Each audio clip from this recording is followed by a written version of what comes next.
Hebreus capítulo 11, a partir do versículo 23 a 29, vamos ler rapidamente.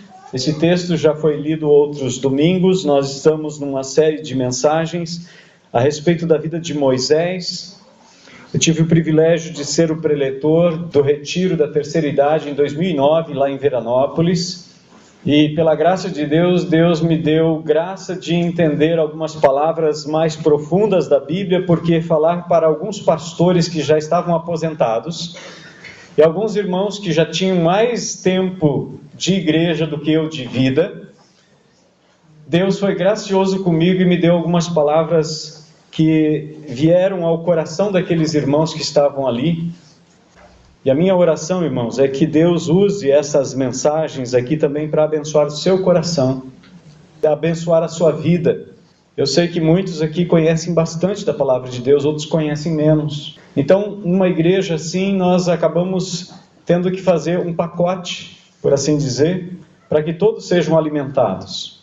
Tanto aqueles que estão conhecendo agora a palavra de Deus, assim como aqueles que já são bastante experientes, têm bastante tempo de jornada nessa caminhada juntamente com Jesus. Então nós queremos fazer essa jornada juntos. Todos têm o texto de Hebreus 11, 23, amém? Podem ficar sentados mesmo. Pela fé, Moisés, assim que nasceu, foi escondido por seus pais durante 3 meses, pois viram que o menino era belo e não temeram o decreto do rei. Pela fé, Moisés, já adulto, recusou ser chamado filho da filha do faraó, escolhendo, pelo contrário, ser maltratado com o povo de Deus, em vez de experimentar por algum tempo os prazeres do pecado. Ele considerou a afronta de Cristo como uma riqueza maior do que os tesouros do Egito, pois tinha em vista a recompensa. Pela fé, ele deixou o Egito e não temeu a ira do rei, e perseverou como quem vê aquele que é invisível. Pela fé, celebrou a Páscoa e a aspersão do sangue, para que o destruidor não tocasse nos primogênitos. Pela fé, os israelitas atravessaram o Mar Vermelho como se estivessem em terra seca. Ao tentarem fazer o mesmo, os egípcios afogaram-se. Até aqui a palavra do Senhor. Olha o capítulo 12, vá um pouquinho para frente, capítulo 12, verso 22. O autor desta carta, ou desse livro aos Hebreus, ele fala que nós não estamos mais diante do Monte Sinai, onde os 10 mandamentos foram dados por Deus. Nós não estamos mais diante do Monte Sinai, estamos diante do Monte Sião. Sião é um dos nomes para Jerusalém. Jerusalém é onde Jesus cumpriu a lei que Deus deu no Monte Sinai. No Monte Sinai ninguém podia subir enquanto Deus falava com Moisés. Se alguém subisse aquele monte, até mesmo se um animal tocasse naquele monte, devia ser apedrejado até a morte. Você tem esse relato, verso 20, diz: porque não podiam suportar o que lhes era ordenado, mesmo um animal, se tocar no monte, será apedrejado. Verso 21, e a visão era tão terrível que Moisés disse: estou atemorizado e trêmulo. Mas nós não estamos diante deste monte, estamos diante de um outro monte, o Monte Sião, onde Jesus derramou o seu sangue puro em meu lugar e em seu lugar. Ele diz: mas tendes chegado ao Monte Sião, a cidade do Deus vivo, a Jerusalém celestial, a incontável número de anjos em reunião festiva. E agora, o verso 23. A igreja dos primogênitos registrados nos céus, a Deus, o juiz de todos, aos espíritos dos justos aperfeiçoados. Então, quando nós nos reunimos aqui, debaixo da autoridade do nome do Senhor Jesus, pelo poder do Espírito Santo, nós estamos entrando na região celestial, Efésios capítulo 2, versículo 6, diz que nós fomos em Cristo colocados nas regiões celestiais. Colossenses 1, verso 13, a Bíblia nos diz que nós fomos resgatados do império das trevas e fomos transportados para o reino do seu Filho amado. Então, se você está reunido aqui, na verdade, fisicamente nós estamos aqui, mas espiritualmente o autor aos Hebreus nos diz, e assim também Paulo diz que nós estamos entrando na presença do Deus glorioso. Amém? Amém. Volte lá para o capítulo 2 de Hebreus. No versículo 11, diz assim: pois todos vêm de um só, tanto que santifica como os que são santificados, tanto Jesus como nós vimos de Deus. Por essa razão ele não se envergonha de chamá-los de irmãos. Quando nós nascemos de nossos pais humanos, nós viemos da carne. Mas quando nós cremos no Senhor Jesus, Deus nos faz nascer de novo, então nós viemos de Deus. É essa palavra do autor a esse livro de Hebreus que está nos dizendo. Por isso Jesus não se envergonha de me chamar, de te chamar de irmão e de irmã. E olha só o que ele diz, verso 12. Dizendo: anunciarei teu nome a meus irmãos, cantarei louvores a ti no meio da congregação. Quando nós estávamos cantando essas 6 canções que nós cantamos até aqui, na verdade o Senhor Jesus estava entoando louvores a Deus juntamente conosco. Essa é a promessa de Deus. E o verso 13 diz outra vez: porei nele a minha confiança. E ainda, aqui estou eu e os filhos que Deus me deu. Jesus é esse irmão mais velho, o primogênito, entre muitos irmãos, Paulo fala em Romanos capítulo 8, que adentram a porta celestial para falar com o Pai, o Rei do Universo, o Deus Supremo, Criador dos céus e da terra, que sustenta todas as coisas. É diante dele que nós estamos para meditar na palavra do Senhor. Amém? Então, nós queremos meditar neste texto de Hebreus capítulo 11, versículo 25, de uma forma toda especial. E nós queremos nos reunir debaixo desse tema, 7 capítulos na vida de Moisés. Hoje nós vamos falar a terceira parte. Olha só o que o texto diz. Moisés escolheu, pelo contrário, ser maltratado com o povo de Deus, em vez de experimentar por algum tempo os prazeres do pecado. Moisés fez uma escolha. Há um preço a ser pago por todo aquele que escolhe seguir o Senhor. Há um preço a ser pago. Nós precisamos entender isso. Jesus diz que quem amar mais pai, mãe, irmão, irmã ou a si mesmo, mais do que a ele, não é digno de ser seu discípulo. Há um preço que é necessário que nós paguemos. João capítulo 15, versículo 20 nos diz: o servo não é maior que o seu senhor. Se perseguiram a mim, também vos perseguirão. Se obedeceram a minha palavra, obedecerão também a vossa. Jesus está falando aqui de 2 tipos de pessoas que nós encontramos neste mundo. Aqueles que perseguiram Jesus e que o colocaram na cruz, também vão perseguir quem quer andar com Jesus. Então, se você é uma testemunha de Jesus, se você fala do amor de Jesus para as pessoas, se você nasceu de novo, você veio de Deus e nasceu espiritualmente, veio e nasceu do alto, como Jesus disse para Nicodemos, não se admire de eu te dizer isso, você precisa nascer de novo. O que é nascido da carne é carne, o que é nascido do Espírito é Espírito. E o outro tipo de pessoa é aquele que crê.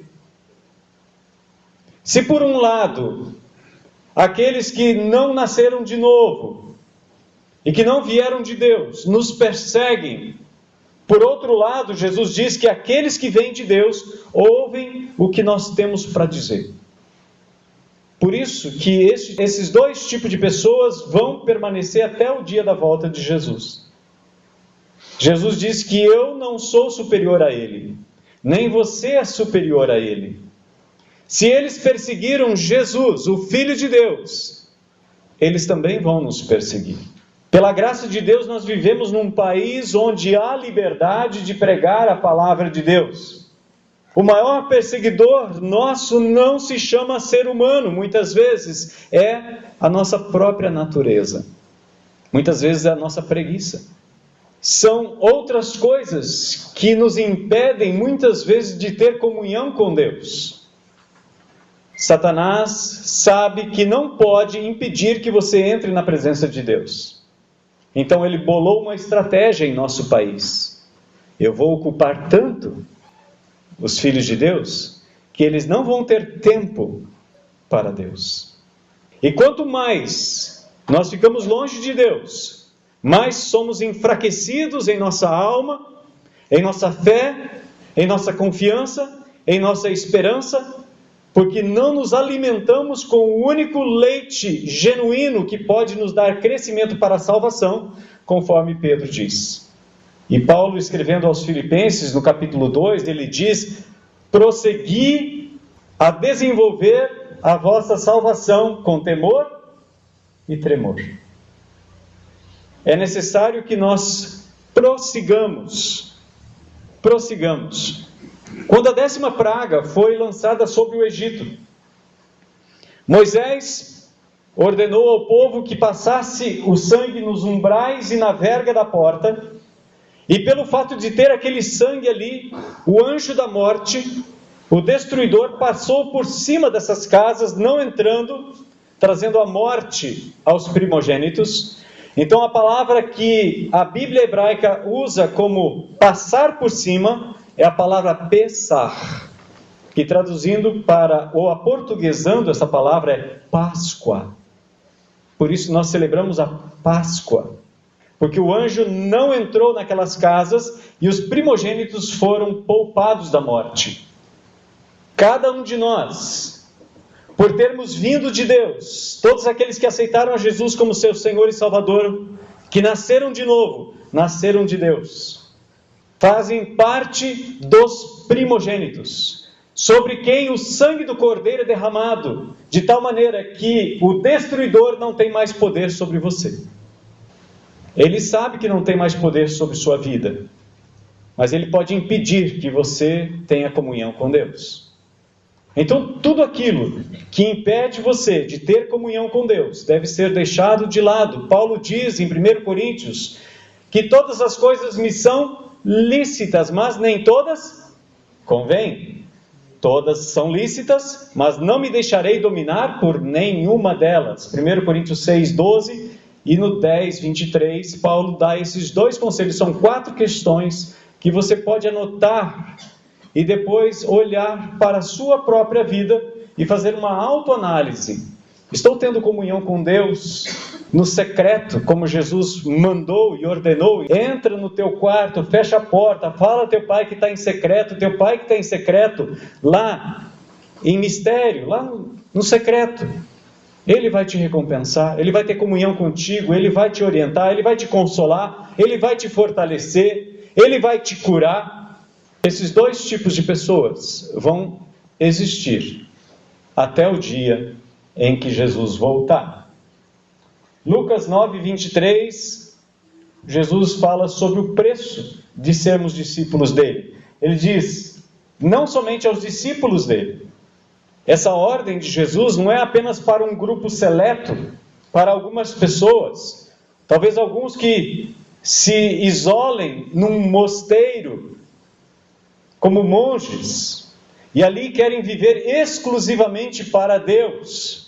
Só que Jesus dá essa ordem aqui não para um grupo seleto, ele diz a todos. Se alguém, ele não diz todos, ele diz se alguém, você está disposto a seguir Jesus?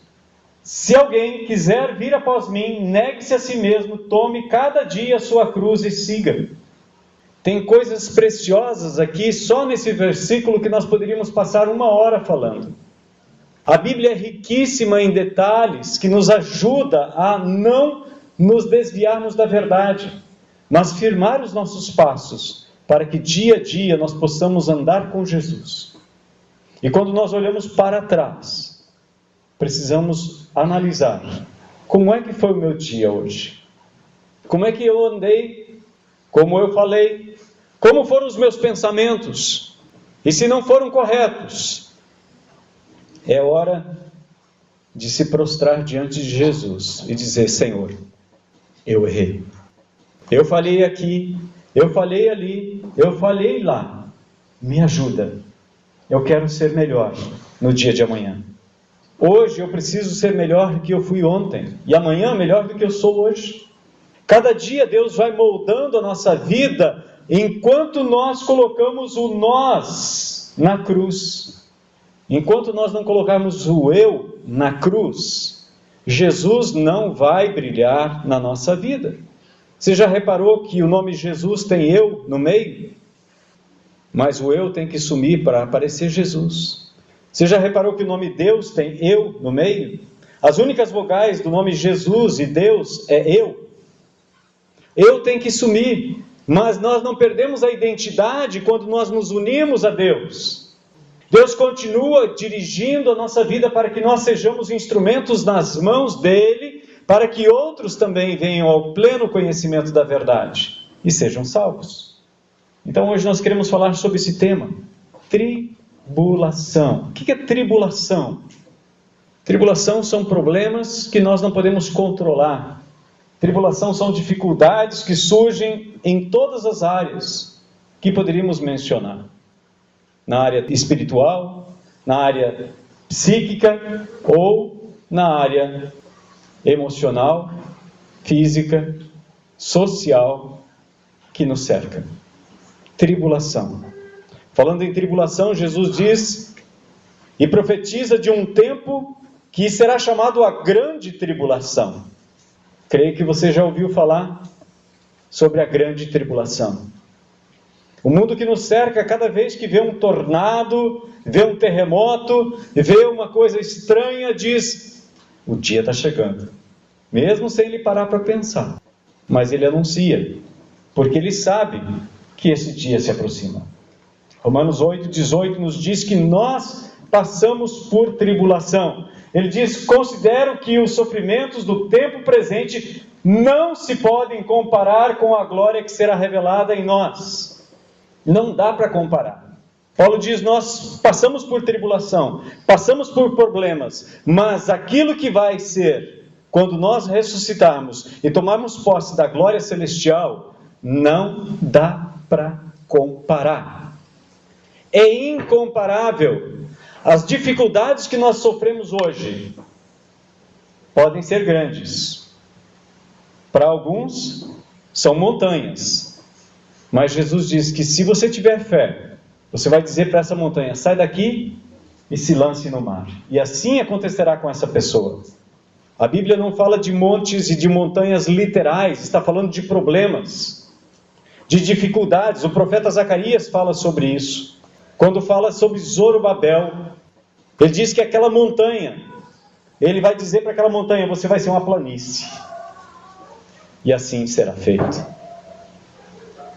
Se você tiver fé, como um grão de mostarda, Jesus disse, você será capaz de remover montanhas.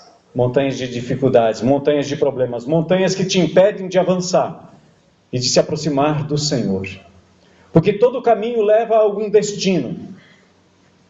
E se as barreiras que foram colocadas diante de você, pelo inimigo da sua alma, estiverem te impedindo de ter comunhão com Deus, você, pela fé, pode remover essas montanhas.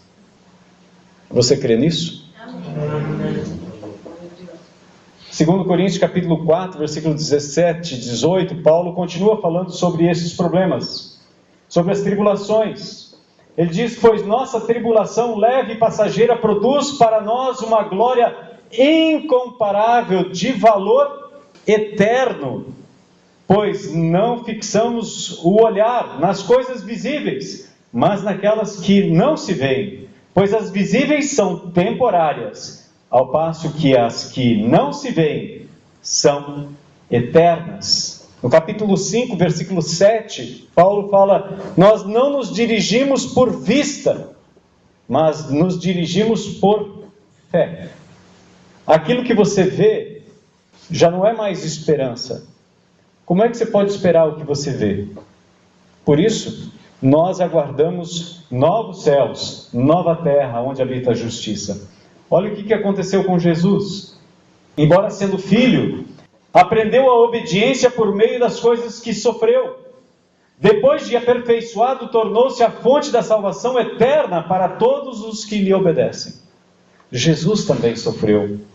E, aliás, o sofrimento de Jesus tem constrangido muitos corações no mundo afora.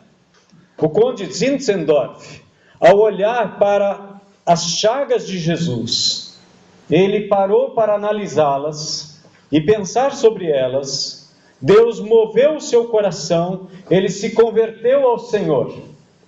Será que se nós pararmos para analisar, ao ler a Bíblia, será que o sofrimento de Jesus compunge o nosso coração? Será que o nosso coração é tão endurecido que não pode ser compungido? Será que nós não podemos olhar para o amor de Jesus e tudo que ele sofreu e dizer: Senhor, como o Senhor é misericordioso, sofreu todas essas coisas por mim? Eu me lembro que em 88, 89, quando eu lia sobre o sofrimento de Jesus, eu não conseguia ler sem chorar.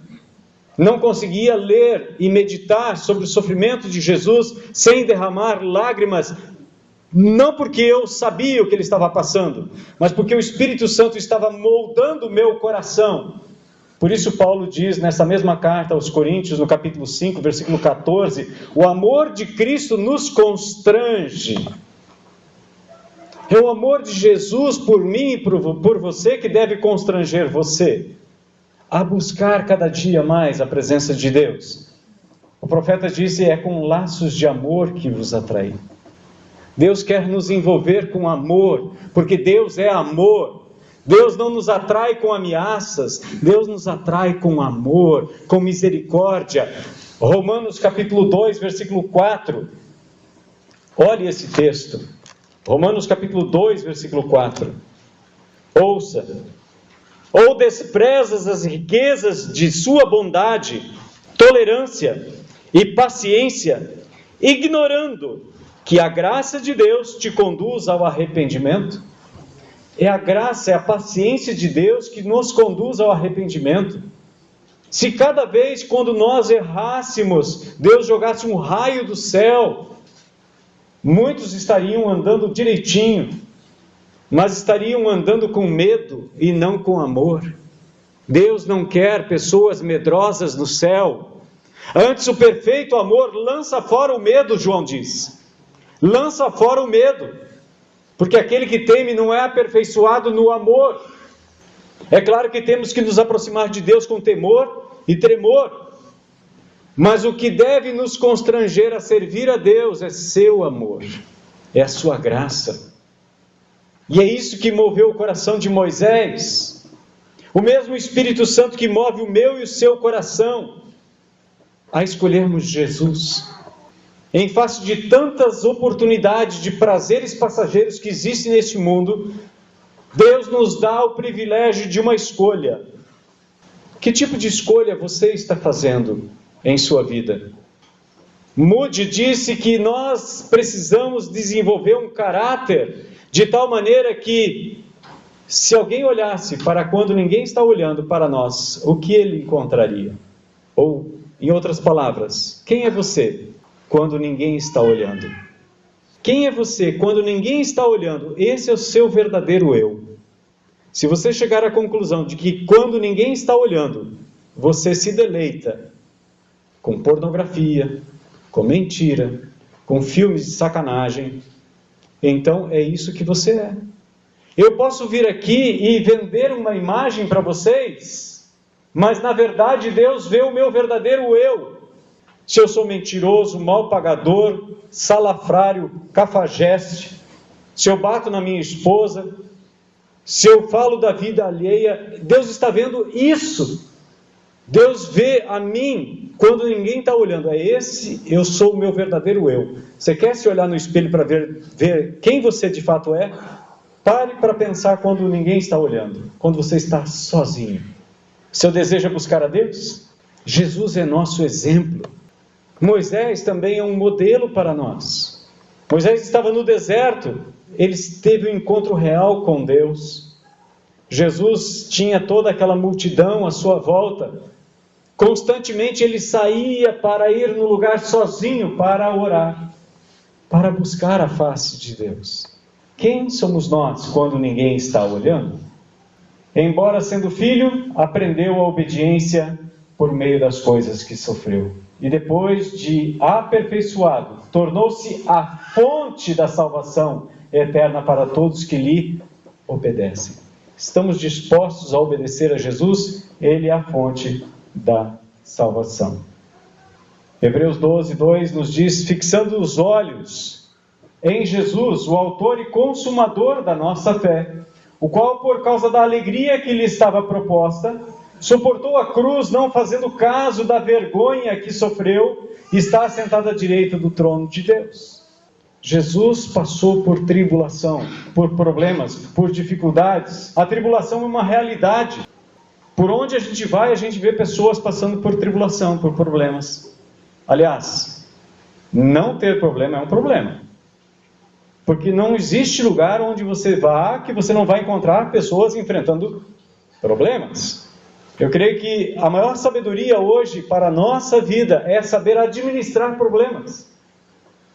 Quando uma empresa contrata você, não é para fazer as coisas que não são difíceis. Uma empresa contrata uma pessoa especializada para resolver problemas.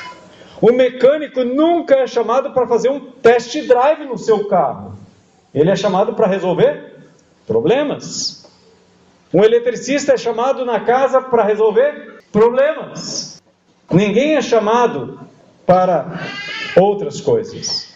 Algumas pessoas nos convidam para um churrasco, para um aniversário. Isso é muito bom. Isso é um refrigério para a alma. Mas normalmente somos chamados para resolver problemas. Passar por algumas tribulações pode ser uma questão de escolha. Algumas pessoas estão passando por problemas que elas mesmas geraram, elas mesmas criaram. Esse jovem, filho de um homem justo, passou por problemas porque ele mesmo quis. Mas depois de chegar ao fundo do poço, e vai aqui um conselho, sabe quando é o fundo do poço? Quando você para de cavar. Quando nós paramos de cavar, é que nós chegamos ao fundo do poço. Porque se você quiser continuar cavando, ele vai cada vez mais fundo. Então é necessário que nós passemos por conhecimento, para evitar que nós cavemos cada vez mais, buracos cada vez mais fundos, e depois não tem nem como sair. Em 2 Coríntios 5, 2 e 3, Paulo diz: e por isso neste tabernáculo nós gememos, aspirando por sermos revestidos de nossa habitação celestial, se todavia fomos encontrados vestidos e não nus. Outro dia nós podemos falar sobre a questão da vestimenta na Bíblia. Vai de Gênesis a Apocalipse. É um conceito que está presente nas Escrituras de uma forma muito especial. Mas Paulo fala aqui sobre problemas, que no capítulo 4, versículo 16 a 18, ele já estava falando. Problemas, dificuldades que ele estava enfrentando. Isaías 1, 16 a 20, olha o conselho de Deus para mim e para você. Lavai-vos e purificai-vos, tirai de diante dos meus olhos as vossas obras más, parai de praticar o mal, aprendei a praticar o bem, buscai a justiça, acabai com a opressão, fazei justiça ao órfão, defendei a causa da viúva, vinde e raciocinemos, diz o Senhor, ainda que vossos pecados sejam como a escarlata, eles se tornarão brancos como a neve, ainda que sejam vermelhos como o carmesim, se tornarão como a lã. Se estiverdes prontos a ouvir, comereis o melhor desta terra. Se nós estivermos dispostos a ouvir a palavra de Deus, Deus promete que nós vamos comer o melhor desta terra. Mas, se recusardes e fordes rebeldes, sereis destruídos pela espada, pois a boca do Senhor o disse. Então, muitas vezes, nós passamos por tribulações, por dificuldades, porque, na verdade, nós tomamos a decisão de fazermos uma escolha sem orar, sem pedir a Deus, sem buscar a direção de Deus. A tribulação também atinge o povo de Deus, atinge a mim, atinge a você. Nós já vimos aqui Paulo falando sobre tribulação, nós vimos os textos falando sobre Jesus passando por tribulação, por problemas. E não somente isso, mas também nós gloriamos nas tribulações, sabendo que a tribulação produz perseverança, Paulo diz. E a perseverança a aprovação, e a aprovação a esperança, e a esperança não causa decepção, visto que o amor de Deus foi derramado em nosso coração pelo Espírito Santo que nos foi dado. Então Paulo está dizendo o quê? Nessa carta dele aos Romanos, no capítulo 5, versículo 3 a 5. Que às vezes as tribulações são benéficas para nós. Porque se nós não tivéssemos um pouquinho de dor, nós nos destruiríamos a nós mesmos.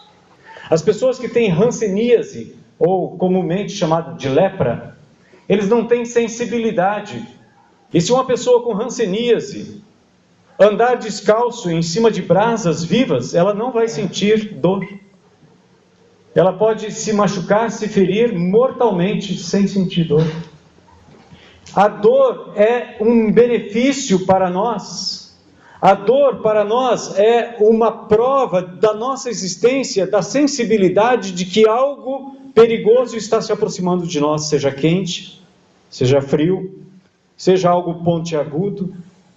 Nós temos a dor como um mecanismo de defesa para a nossa própria proteção. Por isso Paulo diz que as tribulações são, até certo ponto, benéficas, porque nos fazem prosperar, nos fazem avançar.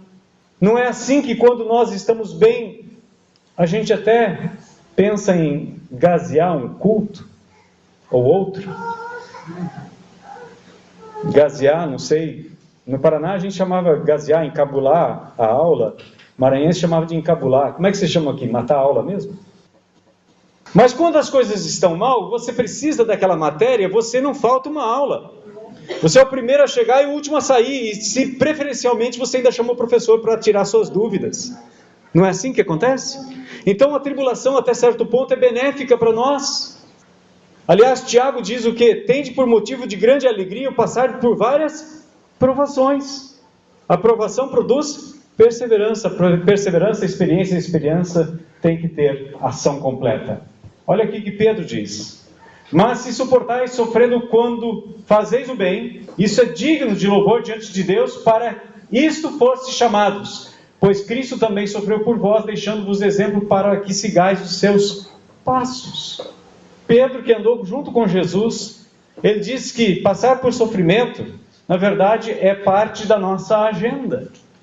Então, é necessário que nós estejamos com o coração preparado, para que quando a luta chegar, você glorifique a Deus. 1 Pedro 5,8 diz: tende bom senso, não sejam nécios, tende bom senso, estai atentos, o diabo, vosso adversário, anda em derredor, rugindo como leão e procura a quem possa devorar.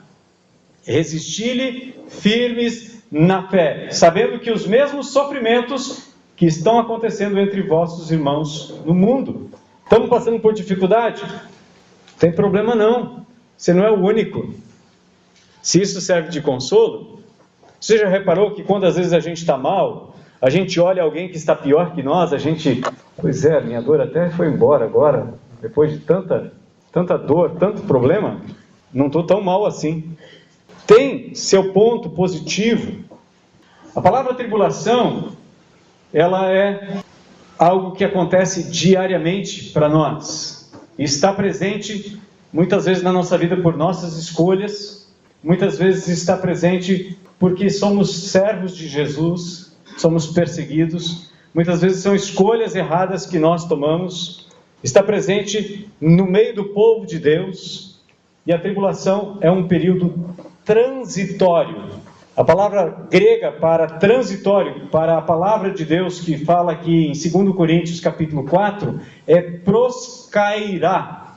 vem de proskairos. A palavra proskairos significa pros, o que pertence, e kairos, ou kairon, um pouco de tempo, um período de tempo. A ideia aqui é uma estação. Num ano nós temos 4 estações. Cada estação dura 3 meses. Então, quando começar a surgir algum tipo de tribulação na sua vida, saiba que é por pouco tempo. Aliás, a promessa de Deus para nós é que não vai ter um problema maior do que nós podemos suportar. E junto com o problema, vem a promessa de Deus, que junto com o problema, Deus dá um escape. Deus dá condições para nós vencermos, para que o nome de Deus seja glorificado. Quando você está passando por problema, ore mais, para pisar na cabeça de Satanás e mostrar que você pertence ao Senhor Jesus e que você vai vencê-lo assim como Jesus venceu. Jesus disse: no mundo vocês vão ter problemas, aflições, mas tem de bom ânimo, eu venci. E em nome de Jesus nós também podemos alcançar vitória. Amém? É apenas por uma estação, dura apenas um pouco de tempo, é temporário.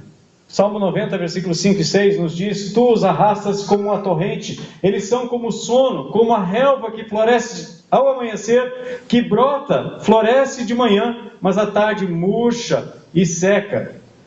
Tiago nos diz: no entanto, não sabeis que acontecerá no dia de amanhã. Que é a vossa vida? Sois como uma névoa, que aparece por pouco tempo e logo se dissipa. A nossa vida comparada com a grandeza de Deus, a eternidade de Deus, pode ser comparada como o capim, que dura uma estação. Normalmente dura uma estação. 1 Pedro, capítulo 1, versículo 24 e 25, nos diz que foi esta palavra que nos foi evangelizada, porque toda pessoa é como a relva, e toda a sua glória como a flor da relva. Seca-se a relva, cai a sua flor, mas a palavra do Senhor permanece para sempre. Essa é a palavra que vos foi evangelizada.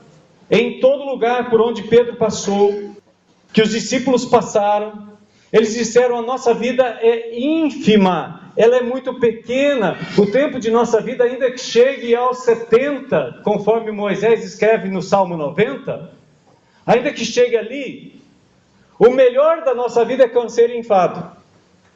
Quando mais você tem vitalidade, vigor físico, você passa horas e horas a fio produzindo, para quando você chegar naqueles anos que não tem mais prazer, você diz: puxa vida, o que eu fiz? Essa é a nossa vida. É como o pastor John Maxwell. O pastor John Maxwell, ele fala uma parábola sobre a existência humana. Ele diz que no primeiro dia havia sido criado o cachorro. E aí Deus disse para ele: olha, eu vou te dar 20 anos para você ficar latindo, cuidar do homem, se alegrar, abanar o rabo para o homem. O cachorro disse: olha, é muito tempo, eu devolvo 10, fico só com 10. Aí depois ele criou o macaco. Ele disse: macaco, eu vou te dar 20 anos. Você vai fazer macaquice, vai divertir os seres humanos, vai pular de galho em galho. Ele disse: 20 anos é muito tempo para ficar fazendo isso. Eu te devolvo 10 e fico com 10, tá bom? Tá. Aí depois ele criou a vaca. E disse para a vaca: vaca, você vai dar leite, vai dar sua carne, você vai trabalhar para o homem, você vai dar a sua vida pelo homem, e eu vou te dar 60 anos. Aí a vaca disse: 60 anos? Para tudo isso? Eu te devolvo 40, fico só com 20, tá bom? Tudo bem. Aí, em quarto lugar, Deus fez o homem. Disse assim para o homem: olha, homem, eu vou te dar 20 anos. Você não vai se preocupar com nada, você vai se divertir, você vai brincar, você vai correr, não vai ter responsabilidades, ninguém vai te cobrar sobre essas questões. Ele disse: o quê? 20 anos para fazer essas coisas boas? Pois eu escutei uma história aí, que a vaca, o cachorro e o macaco abriram mão de um tempo. Eu posso reivindicar para mim? Ele disse: pode. Então, os primeiros 20 anos da nossa vida a gente passa assim, sem preocupação, tudo bem.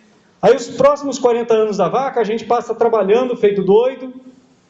E depois, quando está com 60 anos, a gente fica fazendo macaquice para os netos. Tenta a idade do cachorro, a gente fica sentado na frente de casa, resmungando para tudo que acontece, todo mundo que passa. Essa é uma parábola da vida. É uma história inventada, mas que parece bem com o nosso dia a dia, não parece? Então, precisamos parar para pensar. 1 Pedro 4, 14 a 16 diz: se sois insultados por causa do nome de Cristo, sois abençoados, porque sobre vós repousa o Espírito da glória, o Espírito de Deus. Mas nenhum de vós sofra como homicida, ladrão, praticante do mal, ou como quem se intromete em negócios alheios. Mas se sofrer como cristão, não se envergonhe disso. Pelo contrário, glorifique a Deus com este nome. 2 Timóteo capítulo 3, versículo 12, nos diz: na verdade, todos os que querem viver uma vida piedosa em Cristo Jesus sofrerão perseguições. Atos 5, 40 a 42 nos fala sobre os apóstolos que foram chicoteados porque eles falaram do nome de Jesus. E eles ficaram felizes, não somente de crer em Jesus, mas também de sofrer por causa deste nome. Em quinto lugar, para os incrédulos, a tribulação é eterna. Quando a Bíblia fala sobre tribulação para os incrédulos, ela usa uma outra palavra, aionon, que significa eterno, traduzindo, sem começo e sem fim, aquilo que sempre tem sido e sempre será, nunca terá fim. Jesus disse em Marcos 9, 43 a 48, e se a tua mão te fizer tropeçar, corta, pois é melhor entrares no reino, na vida, defeituoso do que, tendo duas mãos, ir para o inferno, para o fogo que nunca se apaga, onde o verme não morre e o fogo não se apaga. Se o teu pé te faz tropeçar, corta-o, pois é melhor entrares na vida aleijado do que, tendo dois pés, ser jogado no inferno, onde o verme não morre e nem o fogo se apaga. Se o teu olho te fizer tropeçar, joga-o fora, pois é melhor entrares no reino de Deus com um olho só, do que tendo os dois ser lançado no inferno, onde o verme não morre e o fogo não se apaga. Alguns textos originais não trazem esse versículo aqui nas afirmações anteriores, mas alguns trazem, por isso que está entre parênteses. Mas a palavra aqui de Jesus no versículo 48 tira qualquer dúvida se Jesus falou ou não falou isso que acabamos de ler. Sexto ponto: o povo de Deus será liberto da grande tribulação. Nós falamos antes sobre tribulação e falamos também da grande tribulação. Olha só o que Apocalipse 3:10 nos diz: porque deste atenção à minha exortação e à perseverança, eu também te guardarei da hora da provação que virá sobre todo o mundo inteiro, para pôr à prova os que habitam sobre a terra. Mateus 24, 22 nos diz: e se aqueles dias não fossem abreviados, ninguém seria salvo, mas por causa dos escolhidos, eles serão abreviados. Mateus 24, 37 a 39 nos diz: pois a vinda do Filho de Deus, a vinda do Filho do Homem, se dará à semelhança nos dias de Noé. Porque nos dias anteriores ao dilúvio, todos comiam, bebiam, casavam e davam-se em casamento, até o dia em que Noé entrou na arca. E não se deram conta, até que veio o dilúvio e levou a todos. Assim também será na vinda do Filho do Homem. Às vezes a gente fala sobre a tribulação, fala sobre a volta de Jesus, e as pessoas olham para o mundo à sua volta e dizem assim: pá, mas eu não estou vendo perigo nenhum. Isso vai demorar. Mas olha só o que Jesus diz. Ele já profetizou que esse apatismo do ser humano seria um dos sinais da volta dele. Seria bem normal. Muito se falou da volta de Jesus, de cometas batendo na terra, de meteoros batendo na terra. Hoje se fala muito pouco. As pessoas estão comentando muito pouco sobre isso. Mas no dia em que nós mesmos aqui, como igreja, como povo de Deus, deixarmos de anunciar isso, isso será o sinal da apostasia. Será o sinal da apostasia, quando a igreja parar de anunciar a volta de Jesus. Porque em muitos púlpitos hoje o que se vê é aqui e agora. É só prosperidade, riquezas, bens desta vida. Exatamente o contrário do que Jesus pregou. Ele diz: não acumulem para vocês outros tesouros sobre a terra, onde a traça corrói, a ferrugem destrói, o ladrão escava e rouba. Hoje se ouve uma pregação totalmente que vai na contramão daquilo que Jesus pregou e daquilo que a Bíblia prega. Isso é um sinal de apostasia, é se afastar da fé verdadeira. Jeremias 31:12 nos anuncia uma boa notícia: virão e cantarão de júbilo nos lugares altos de Sião, ficarão radiantes de alegria por causa da bondade do Senhor. O trigo, o vinho, o azeite, os cordeiros e os bezerros serão como um jardim regado e nunca mais sofrerão. Apocalipse 21:4 nos diz que Deus vai enxugar dos nossos olhos toda lágrima. Não haverá mais dor, não haverá mais pranto, não haverá mais luto, não haverá mais morte. Deus está preparando novas coisas. Pedro disse: e não há salvação em nenhum outro, debaixo do céu não há outro nome dado entre os homens pelo qual devamos ser salvos. Jesus diz: eu sou a porta. Se alguém entrar por mim, será salvo. Entrará, sairá e achará pastagem. Fora da arca, não houve salvação. Fora da arca, não houve salvação. Fora de Jesus, não há salvação. Chegou o momento em que aquela porta foi trancada. 7 dias antes do dilúvio, a Bíblia nos diz que essa porta se fechou 7 dias antes que houvesse chuva. Mas quando a chuva veio, pegou todos de surpresa e ninguém mais pôde entrar. Como é que nós estamos lidando com essa questão hoje?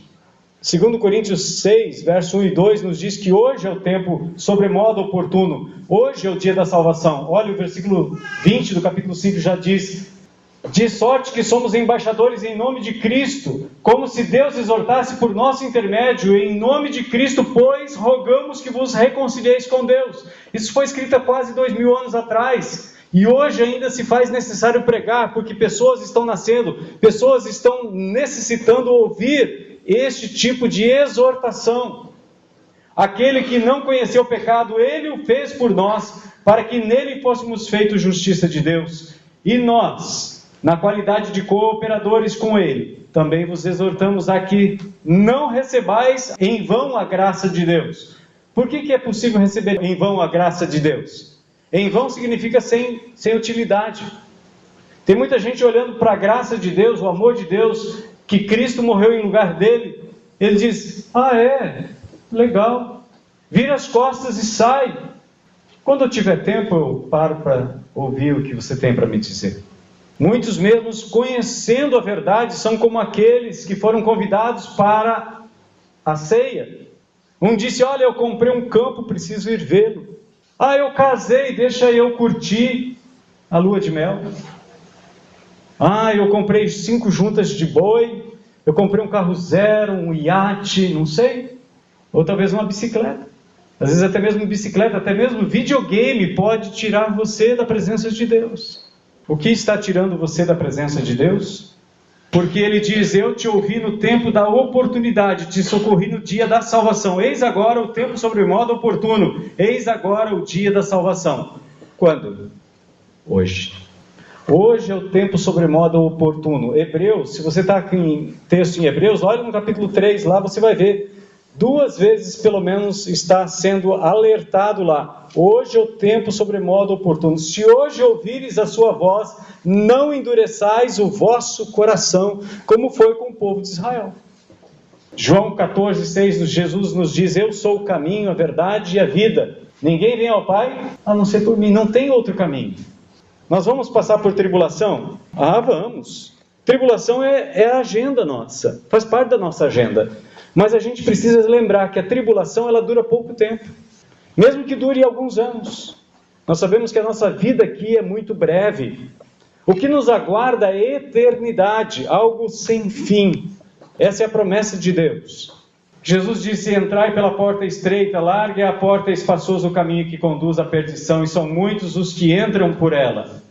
Tem 2 portas, uma estreita e uma larga. Muita gente pensa que ser religioso é suficiente. Muita gente pensa que pertencer a uma denominação religiosa é suficiente. Jesus disse, porque estreita é a porta e apertado o caminho que conduz para a vida. E são quantos que acertam ela? Poucos. Então precisamos entrar por essa porta, andar por esse caminho. Eu não sei que caminho Deus colocou diante de você para que você trilhasse. Mas eu queria dar a oportunidade para você fazer uma escolha hoje. Se você nunca fez uma escolha antes, você já sabe o que é passar por dificuldades. Porque a dificuldade faz parte da agenda da nossa vida. As pessoas que não conhecem a Cristo passam por dificuldade. Nós passamos por dificuldade. Jesus passou por dificuldades, problemas e tribulações. Jesus disse que vai chegar um momento em que todos os seres humanos nesse planeta vão passar por um período chamado grande tribulação. Mas Jesus prometeu também, de acordo com Apocalipse 3:10, que nós, se cremos, seremos libertos desse período de grande tribulação. Mas para que isso aconteça, nós precisamos entrar por essa porta estreita chamada Jesus. Para que isso aconteça comigo e contigo, nós precisamos andar nesse caminho estreito que conduz à salvação e à vida eterna. Então, enquanto nós cantamos essa última canção, eu gostaria de convidar você a fazer essa decisão. Eu quero andar nesse caminho. Se você, durante essa canção, tomou essa decisão, eu quero que você levante a sua mão bem alto para que eu veja. Amém. Mais alguém gostaria de tomar essa decisão? Aleluia. Deus seja louvado. Amém. Amém. Vamos nos colocar em pé. Deus seja louvado pela vida de vocês. É um caminho estreito. São dificuldades, eu sei. Jesus sabe. Jesus nunca pintou nada de cor-de-rosa. Ele não disse, olha, vai ser sempre um mar de rosas. Pelo contrário, vão ser dificuldades, vão ser problemas. Mas tem um bom ânimo, eu venci. É um período, é um tempo. É um período tão curto como uma estação. O que você precisa é ter perseverança. Porque essa tribulação vai passar em nome de Jesus. Você ainda vai rir e vai glorificar e vai cantar louvores a Deus por ter passado por essas tribulações. Porque quando você passou por elas, foi como Moisés passando com o povo de Deus por meio do mar. Só depois que eles chegaram do outro lado, que eles viram que Deus fez o mar voltar para o lugar que estava, é que eles viram que todos os inimigos deles ficaram sepultados dentro do mar. São dificuldades, são problemas, é um caminho estreito, mas Deus é quem abre este caminho. É Deus quem conduz você por este caminho. Confie nele. Cante conosco essa canção.